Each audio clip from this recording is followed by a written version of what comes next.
Today we're in Fillmore, California at Otto & Sons Nursery, and our workshop is going to be on roses. So that being said, I want to tell you that this place probably has more roses, more varieties than any place I know of. And I have my good buddy, Dave Bassani, who is going to be talking more technical issues, more about roses, because he knows a lot more than I do. I'm still old school roses. I'm still Mr. Lincoln, Chrysler Imperial, Double Delight, and there's so many new varieties and new roses on the market that we're going to have Dave talk about the varieties. He's also going to be talking about the care of, the pruning, the fertilizing. We're even going to do a demo on how to plant a rose bush. But that being said, I'd like to introduce my buddy Dave Bassani. Yeah, come on in here. Dave's been around for almost as long as I have. I think I'm 4 or 5 years older than he is, but looks are deceiving, aren't they? Anyhow, Dave's going to talk about... And here, this... Well, what have we here? Look at this, a striped rose. And there are really quite a number of them that are striped. This one is called Rock and Roll. It does really very well in the San Fernando Valley. Feel that nice, thick leaf, glossy petal and right. Oh, look at the size of this one. This one's called Sedona. Look at the size of that rose. This is just gorgeous. These nice, bright yellow stamens in here. Beautiful. It would do very well at a rose show. And look at this is also, Sedona is a hybrid tea. Smaller, larger, larger, fully open. It's just quite an assortment and number of varieties here. What we have here is a tree rose. In the industry, they're called standards. And this is really 3 roses. There is a rootstock rose that has a cane stock rose grafted onto it, and then your choice of what goes on top. This one is Iceberg, a Floribunda, and you can see that there are any number of other varieties of roses that can be handled in this way, in this form. And I love planting a tree rose or standard. In front of it, I would put a bush rose, and in front of that, I would put a mini flora rose, and in front of that, maybe a micro mini rose. So you have an upsweep of color. When you're looking out of your windows in a design sense, you have a beautiful diagonal of fragrant color, and it is your choice, of course. There are any number of colors available. Thank you.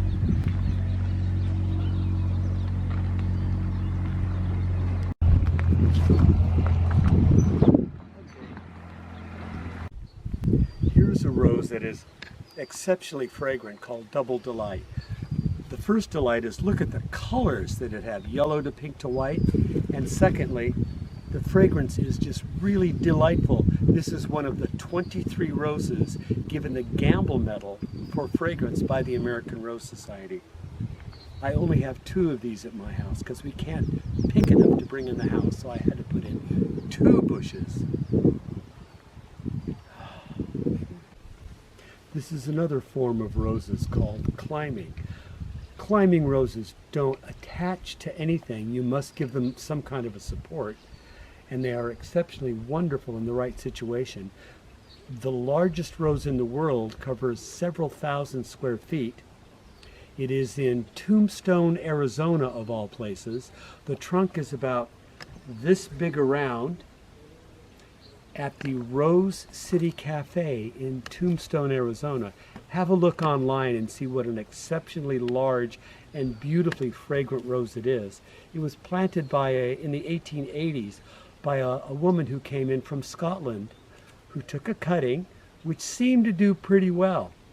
Have a look online. Rose City Cafe, world's largest rose. Hi everybody, I hope you're enjoying our tour of Otto & Sons Nursery. And we'd like to come over here to the front of the nursery and talk a little bit about the varieties and the different types of roses. For instance, we have the hybrid tea, we have the David Austins, we have some Floribundas, some rose trees, some grandifloras, all different types of roses for all your needs. So I'm going to give it back to my friend Dave, and he's going to kind of walk you through and talk about some different varieties. How about the old Mr. Lincoln, Dave? Is that kind of one of my favorites? Mr. Lincoln, what's some other ones? Chrysler Imperial, Peace. What's another? Bewitched. Just Joey. Just Joey. Randy. Andy. I mean that we're going. Let's go back even farther with some of these. But these are the old standbys that when I was a kid, I remember. So I'm going to turn this over to Dave, and he's going to give you a little bit more information. Okay, well here we have a wide choice of different types and varieties of roses. Here's Just Joey, hybrid tea. And also here is Over the Moon, another hybrid tea. And look at that beautiful shading on these roses. Papamayon. And here's the one I really am fond of, alas sold out, Sugar Moon. Very strong fruity fragrance, very strong disease resistant, coastal hot and dry tolerant. I have one of these at my house. It won the best hybrid tea and most fragrant at the Rose Hills International Rose Trials 3 years ago. I can see why it sold out. And right over here, there are Floribunda roses. Floribundas, all the way down to here. And we have also ground cover type roses, drift roses, electric blanket ground cover rose. When you grow a rose like this on a standard, what they do is they weep and they trail down to the ground. A very nice addition to any rose garden. There's one here called Renee, which is very fragrant, kind of a light purple pink color. I only have one at my house because I have no more room and my wife has forbidden me from taking up the rest of the lawn. Everybody, I hope you enjoyed our tour of Otto & Sons.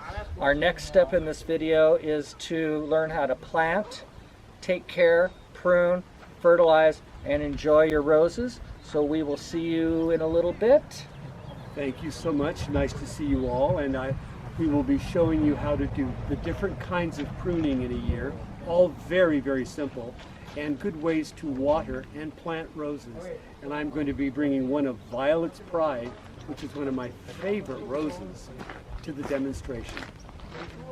Hi everybody, Steve List, and we are back for our Rose Urban Garden virtual workshop. I look over here because my buddy Dave Bassani, he's antsy to get in here and help you teach. We're here at Sylmar High School. As you can see, our beautiful wisteria is almost finished flowering. And we picked up 10 roses from Otto & Sons yesterday, so Dave's going to do some demos and talk about it. After he's finished with this part, we'll go up and we're going to take a look at some existing rose bushes, show you some pruning techniques, and the last thing we do is I'm going to show you how to plant a rose bush. So here we go. Dave Bassani, you want to? Well, hello, welcome to the world of roses. What we have here are different types of roses, hybrid teas, floribundas, and the thing that we wanted. What we're going to do now is a pruning demonstration, and this is either a winter prune or a summer prune. On a summer prune, like exhibitors do, about 50 days before the rose shows start up again in October, this is what they do to their roses. Prune to a bud, pointing out. Oh, aren't these beautiful flowers? Look at this. This is a variety called Secret. So in about 50 days, this bush will be back in flower. Oh, and here's a good example of something to finger prune. This is going into the middle of the bush. You really don't want to have a clutter, so do that. And here's another good example to finger prune. Just snip it away, just pull it away. Weren't those lovely flowers? And into the middle of the bush this goes.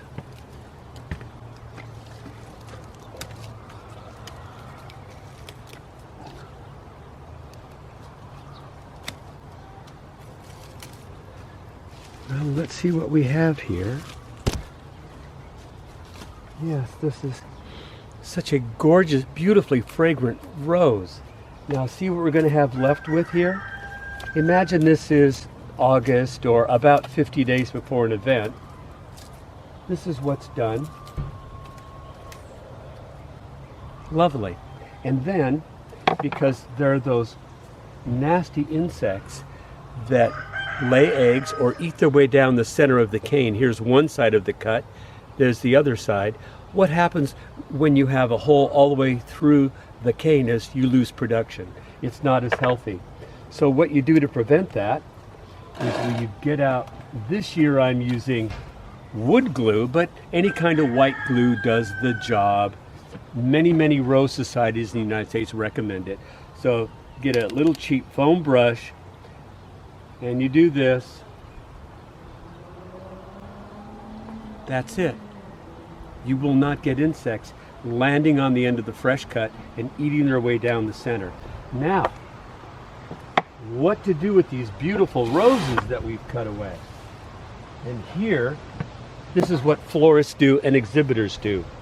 As soon as you cut it, as soon as you cut that stem, especially on a drier day, this dries over immediately, meaning the rose cannot take up water. So the way to get around that is cut it underwater, snip, and now on the end of the rose there is a little bubble of water. Here, I'll do it again.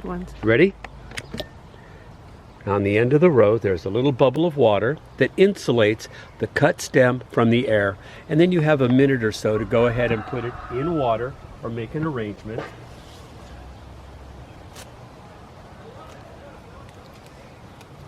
I'll do it again. And there's that little bit of water. Do you see it? And then it can go in a vase. And these are both very fragrant varieties here. This one is Secret. And this is one of my favorites, Lasting Love. Okay.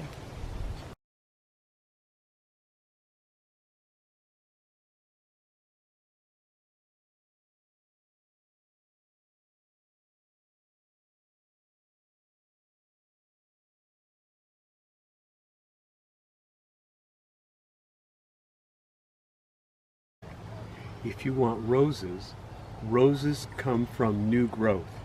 The new growth starts at the buds. The buds are at the base of every one of these leaves has a bud. So if I prune the rose here, the bud at the base of this leaf will grow in that direction. If I prune the rose here, this bud will grow in this direction. The idea is to have bushes grow away from center or away from a walkway, so these are very easy to shape. That's really all you need to know about pruning roses. This bud will grow towards me. This bud at the base of this leaf is going to grow in that direction. The leaf points in the direction of the new growth.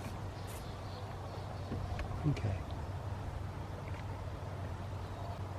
Everybody, we're back. This is part 3 in our 4-part rose workshop virtual gardening. Oh my goodness, that smells good. Now this is a Queen Elizabeth hybrid tea, correct? That's a good guess, Good, yes. good. And in our backdrop we have the infamous iceberg rose, which I usually call a landscape rose. But anyhow, Dave Bassani is going to give us a quick demo on how to prune, and an easy demo too. Don't overthink the situation when it comes to roses. Dave taught me that. Get in there, prune them, give them a little bit of integrity, and you're going to be perfect. Open it up, let the air get into them, structure them a little bit, and believe me, even if you screw it up, the rose will fix itself. So Dave? Okay. This is under the heading of either a winter or a summer prune. Exhibitors for rose shows prune their roses back in midsummer because there are no rose shows. And they know that in about 50 days after they prune a rose, it'll be back in flower for the rose shows that start up again in October. And attending rose shows is a free activity. So look at these beautiful flowers. So this is what exhibitors do in the middle of summer. They would reach in, and this branch here is going into the middle of the bush. Isn't that a lovely bloom? And there's the bud pointing to the outside.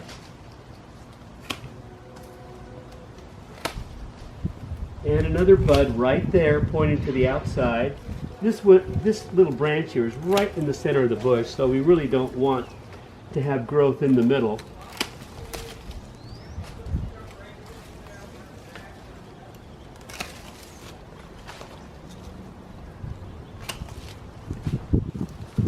what do we have here? Oh, okay. Well, let's look for the bud, and I'll tell you now, at the base of every one of these leaves, there is a bud. There is a bud. So you want to, and so the leaf points in the direction that the bud will grow. So, and here, this is in the middle of the bush. We don't want that. This one too. These bushes have not been pruned in a while.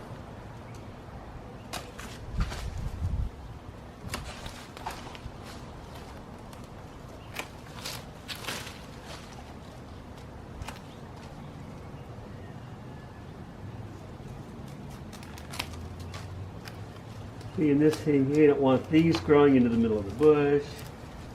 Too small.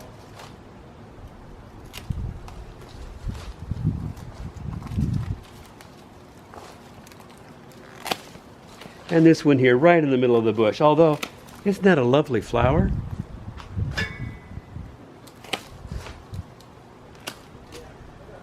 So how long is this taking really to do this?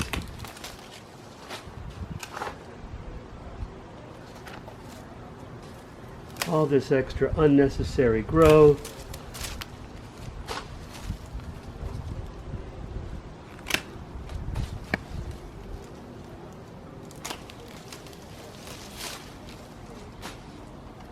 And then at the end, what I'm going to do is seal the canes. Lovely, and look at all these lovely flowers that we have. I'll show you how to handle those in a little bit. Now the next thing we're going to do to prevent this insect that lays an egg, or there are a number of cane boring insects that eat their way down the middle of the cane, ruining the production.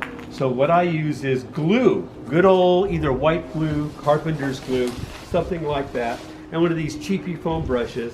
And this is how long it takes to go ahead and seal the canes. Even if it rains in a couple of hours, there'll be a glaze over the ends of these cuts, which prevents the insects from laying eggs or eating their way down the middle of the cane. Isn't that lovely? Done. Now, this is a beautiful bush. In 50 days, this rose bush will be back in flower. Now, we're going to handle these flowers that we cut off so that they'll last in a vase. Okay. Hi everybody, Steve List, and this is part 4, 8, what is it? Part 4 of our rose virtual garden demo, I guess you could say, right? Yes. I don't really have a choice of words. We don't practice this. We just shoot from the hip. Anyhow, we're going to show you guys how to plant a rose bush. First thing you're going to need to do, and I got my intern Stefan over here. He's going to dig me a big hole. I'm going to social distance at 6 feet just to make sure. Go ahead, buddy. Let's do it in the middle. Duh. We talked about putting multiple. It's okay. It's okay. It's okay. We were going to put 5 in here at first, so my bad, not his. Anyhow, we want to get a nice big hole, and as you can see, the soil is prepped pretty darn good. So we've gone down quite a bit, got ourselves a good big hole, lots and lots of soil prep. Today we're using the Lopez Canyon LA Sanitation Top Grow Premium Mix, and we've mixed this half and half with the soil. So what I'm going to do is I got my rose bush, and I kind of want to loosen it up so I don't hurt the roots too much. And then I'm going to go ahead and ease it out of the container. And sometimes you have to be careful. They're not quite all rooted at this time of year. A lot of these have been bare root when they were put into cans about 3 months ago. So the roots aren't as mature. So you have to be extra careful. And we're going to go ahead and drop it in the hole, keeping the crown of the plant just a little bit above soil level. And then we're going to go around and pack it in. Put a little soil, pack it in. Little soil, pack it in. And that's about it. You know, don't go overboard on it. Don't overthink the situation. pack it in. And after you water it, you might want to add a little more soil because it will settle. What we'll do here is we'll put a tiny well around to capture the moisture, hold it in. So the first week you want to keep your newly planted roses wet and then taper way back. A rose bush is very drought tolerant, does not need a lot of water. Once it's established, we'll leave it alone. It'll do just fine. So I think that's pretty much in the nutshell. Thank you, Stefan, for helping us. Dave Bassani, you're the man. Thank you. Never need to know anything about roses. He is the person to talk to, right? I'm one of them. And Diana, Garden of Love. She has been so instrumental with this whole production. I think I'm going to ask her back to film our succulents. So next month, we're going to be doing succulents and cactus. Please call me, go on my social media. I'm under Ask Mr. List. I will answer all your garden questions. We don't have an audience, and most of you know that I feed off of an audience. I need people asking me questions to do a proper lecture. I hope you enjoyed this. It hasn't been the easiest of things for us to do, but considering the situation in the world today, I think we did pretty darn good. What do you guys think? Completely agree. All right. Everybody stay safe, and we'll see you next month.